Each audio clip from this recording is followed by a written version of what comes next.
Well, we were gathered for a family dinner recently. We had our kids over and our grandkids. And after dinner, we were all sitting around talking, and the two little guys, two little grandsons, went upstairs to a bedroom TV and to watch a children's movie. And so they did. And into the movie, we were all sitting around talking, and little Elliot comes bounding down the stairs and bursts into the conversation of the adults and says, "That movie sucks." And of course his mom was mortified and says, "Elliot, we don't talk that way." And he says, "Oh yeah, okay, I know." And so he kind of sat around for a little while, and then he headed back upstairs. He couldn't stand it. He needed to see and wanted to see the rest of the movie and wanted to know what was going on. He was drawn into it, even though it was scary. You could tell that that was the reason that it felt threatening to him.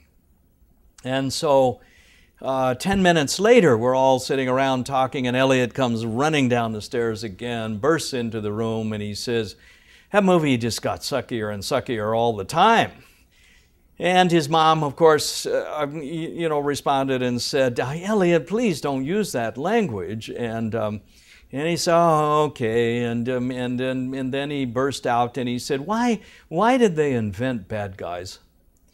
And little did he know, of course, at 6 years old, that he was asking a very profound question, the question of evil. Where does evil come from? Why do bad things happen to good people? Why are God's children not flourishing in so many places? And here's a point I want to make about the work at Seattle Pacific. We lift that question up for our students.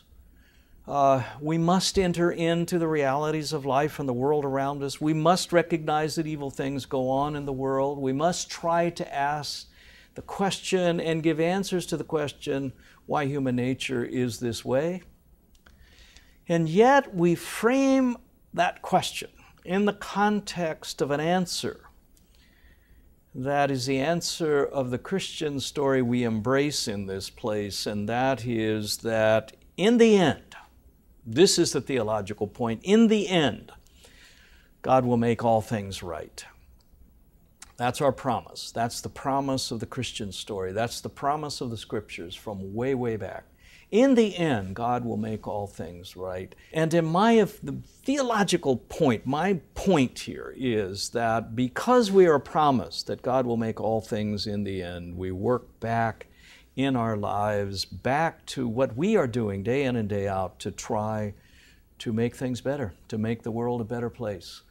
That's our mission here at Seattle Pacific. That's when these great important questions about evil and about darkness in the world, about the bad things that do happen clearly surrounding us all over the world, that in fact God in the end will make all things right, and that's our responsibility then to work towards that end.